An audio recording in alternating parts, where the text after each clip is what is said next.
Last night, when I was recording that Finish or Fail number 9 video for 2016 anime, and I watched Occultic 9, I had the stunning revelation that it had been 7 years since I watched and enjoyed an A1 Pictures show. 7 years!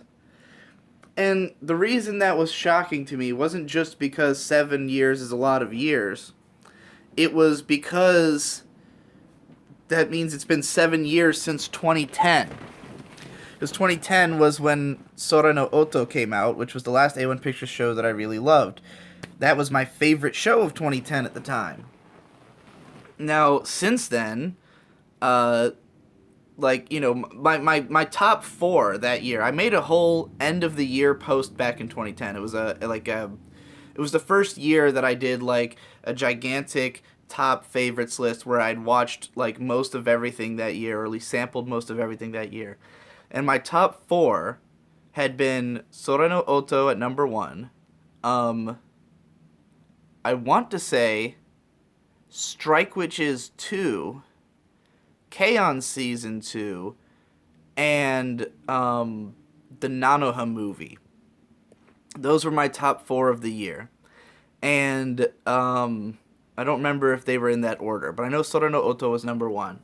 And over time, obviously K-On! Has become my favorite anime of all time. I obviously loved it back then. It was in my top four. I'm sure I considered it a 10 out of 10 show, but it wasn't until, 2014 that I, outright decided K-On! Was my favorite anime, after having, rewatched parts of it and stuff. And in the meanwhile, that Nanoha movie that I'd put in my top four of the year, and I'm sure I gave, a 9 or 10 out of 10, it's not good. I've rewatched it, a few times since then, and my opinion of it has gotten lesser every time I've seen it again. It's just badly paced, badly structured. A lot of the plot is dumb, and who cares? And back then, what had made me like that movie so much, because I watched the original Nanoha TV series and I hated it. I really hated it. And I'd written a whole thing about how much I hated it. Then I watched Nanoha A's and I absolutely loved it. I thought that was like a 10 out of 10. It was a real masterpiece in my mind.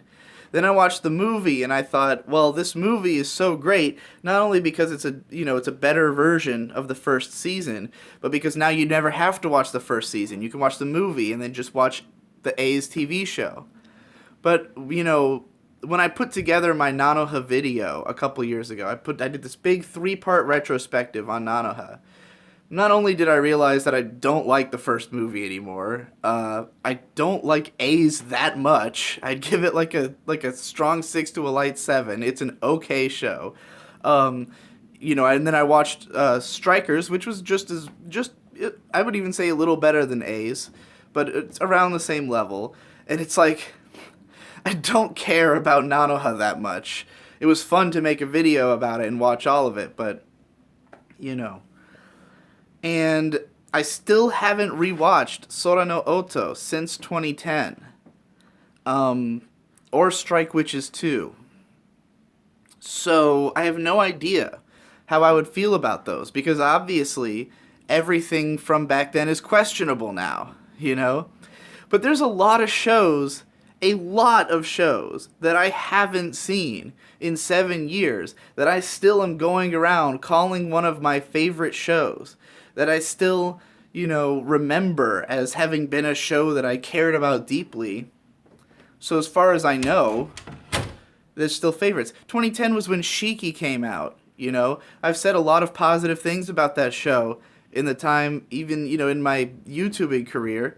Haven't seen it since 2010. I watched it, I caught up to it when it was on, episode 19, and then I watched the last 3 episodes while they were airing, and I haven't rewatched any of it since. So, if my score for that show turns out to be just as reliable as my score for the Nanoha movie, who knows? And, I've come to... There's been a bunch of shows, for instance, that I've made Devu watch, because I believe I'm gonna do a video about it one day. You know, like I pretty much any show that I cared about from the old days, that I felt there was any chance I would talk about. I put on a list, and I had Devu watch. I've been having him watch all of them, and along the way, there's certain shows that he's watched and just been like, "You like this?" Like shows that he just like outright doesn't like at all. And then it's just kind of like, how long ago did you like this? When did you give this its score? Um, and some of them I'm like, okay, well I know I still like that show. And then other ones it's questionable. Recently I showed him, well, I had ideas for starting to do more stuff about films, like make some more film analysis. And so I thought, let's do a film analysis of Kingdom of Heaven. Because Kingdom of Heaven was one of my favorite films, and it would be, interesting to, like, write a thing about why it's a forgotten masterpiece. A movie that was really, really great, but not a lot of people watched it because the theatrical version of it sucked. The director's cut is the real version of the movie, and so, the film had kind of a lukewarm critical reception because the good version of the movie, was not released until DVDs and Blu-rays. And, so we sat and watched it. Now, mind you, Devu had been, like, up for 36 hours, and it's a 3-hour movie, and he was just completely checked out and bored. But after the movie, he was like, so, was that one of your, like, favorite movies, And regardless of what he thought of it, my opinion of it was significantly less, like, than what it had been before. Like, I remembered it as, like, this epic political drama with these really interesting themes, and there are some interesting themes, and it is kind of like an epic drama, but at the same time, it has tons of, like, weird plot holes and dumb stuff, and the characters aren't that interesting, and it's like, in the time since I last watched it, Game of Thrones came out, and like everything that movie does, Game of Thrones does 1,000 times better and has way more time to flesh it out, and all the characters are interesting in that show. And in this movie, none of that was the case, and it really just made me sit there and go like, man, I can't like form any plans or base my like current stance on things on what I felt back then, because my taste changes so much and the landscape of the medium changes so much, Like, I'm sure if Game of Thrones didn't exist, then Kingdom of Heaven would have still felt unique, because a big part of what's interesting about the movie is that it's this very grimy and gritty Middle Ages movie. Everything's like dark and gross, and the characters are kind of like slimy assholes, and it paints like the Crusades as this really like shitty time in history. And like most fantasy stuff or most Middle Ages stuff doesn't focus on that aspect as much. It's more about the epic battles and the knights and stuff. And this movie was like, yeah, all that stuff is just bullshit. But again, in the time since then, Game of Thrones has come out and done all of that. And it's been the dark, gritty fantasy, and it's had that look, and it's an even better show, even better story. And this can apply to anime as well, I'm sure. Where like back in the day, I was a huge fan of Manabi Straight. But I have to wonder if I could possibly enjoy it as much when K-On! Exists now. Because, like, so much of, like, the best things about Manabi Straight are things that K-On! Also did.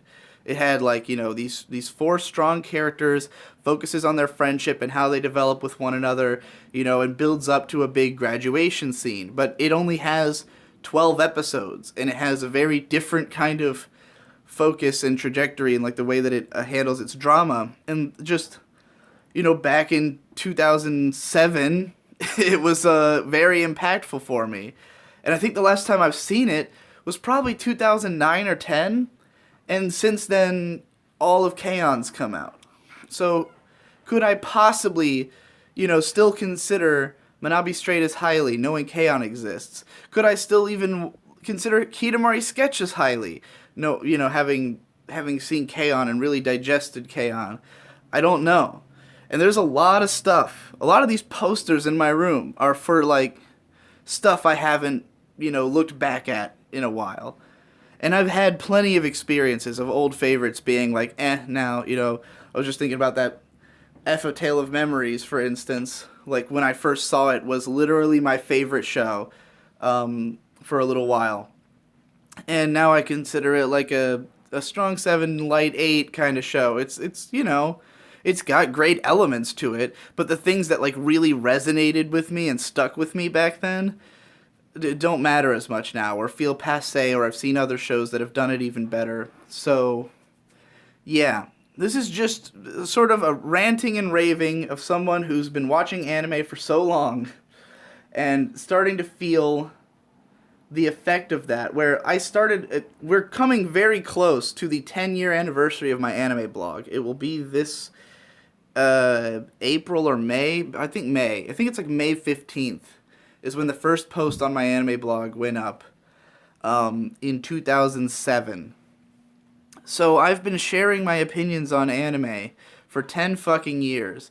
And for the longest time, I thought of my my anime writing career in terms of, like, there was 2007 where I was just kind of a noob to writing. I wasn't really, saying anything meaningful about shows. I was just kind of sharing my opinions. Like, I enjoyed this episode, or this episode sucked. Like, there was no real nuance to the things I was saying. And then I remember in 2008, where I started to become more of like a analytical reviewer, diving a little deeper into why I did or didn't like a show, and then towards the end of the year, started to get a little bit more depth. 2009, I started being someone who breaks down, like, individual scenes and directors and stuff like that, and started getting more into the nitty-gritty of it, got a little bit better at writing. 2010, the year that I really started focusing on my writing skill more than anything. It wasn't just about getting my thoughts out there, but doing so with concise and well-written posts. Then I think about 2011, where I just kind of continued doing that, continued refining my craft, watching watching less shows overall. And then, 2012, I started writing about ponies and did that shit for 2 whole years. And now there's been nearly 3 years that I've been writing about anime on YouTube. So that 3-year span that I've been just doing videos is as long as the span of time from when I started my anime blog to when I started taking my writing more seriously, and the year that K-On! Came out and all that shit. So, like, that same amount of time span has happened again. So at this point, it's even to where, like, stuff I talked about in my early videos is questionable if I'll still feel the same way. It's been 3 whole years. Am I still going to think the same favorites? Like, at the end of 2014, I made my top 10 favorite anime video, and, like, I've kind of just kept it consistent, but I haven't rewatched all of those shows. There's a few in there that I'm pretty confident about. I'm confident about K-On! Being number 1. I'm confident, to some extent about Ghost in the Shell, even though I haven't rewatched it. I'm fairly confident about Psycho-Pass. I'm not actually that confident about Log Horizon. I think there's a chance that one would slip out of my favorites list if I rewatched it, just because there's a lot of dead air in Log Horizon. Like, there's a lot of, even though the big moments are really big and memorable, there's plenty of parts that are just, like, characters sitting around, building up towards something. So who knows? Like, there's so much that's in question. And this is why, like, I have a difficulty with the idea of, like, judging a work based on, like, your initial impressions, or people, like, when people are worried about spoilers, right? Because, like, you want your first time watching something to be this really, like, memorable, magnificent experience.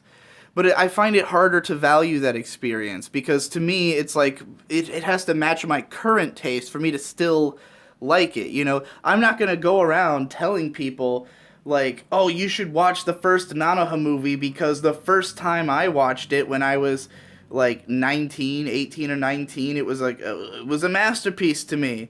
Because that's not the case anymore. I wouldn't feel that way today. If I watched it for the first time, I wouldn't feel that way today. And if I watched it again, I would not feel that way today. Like, it just does not suit my current tastes. So, I certainly am not going to go around championing this movie because one time I watched it, it was really great to me. When every other time I've watched it, it's been like, okay, well, let me adjust my feelings down a little bit. And this is all why I'm always telling people, like, anytime someone asks, like, are you ever gonna run out of ideas to talk about with anime? The answer is no, because my stances are always changing. What I find interesting is always changing. Like what I like about the shows I like, what I don't like about the shows I don't like. Those things slowly alter. And even though I've had a more concrete taste now more than ever, the last 3 years have been pretty solid where like I'm judging shows mostly on the same standard and finding the same things to like about them.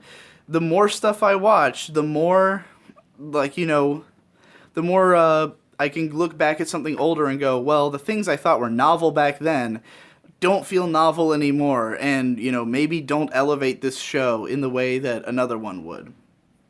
All right, I'm rambling way too long about this, but this is what I thought about after realizing that it's been 7 years since Sora no Oto and I still haven't rewatched it.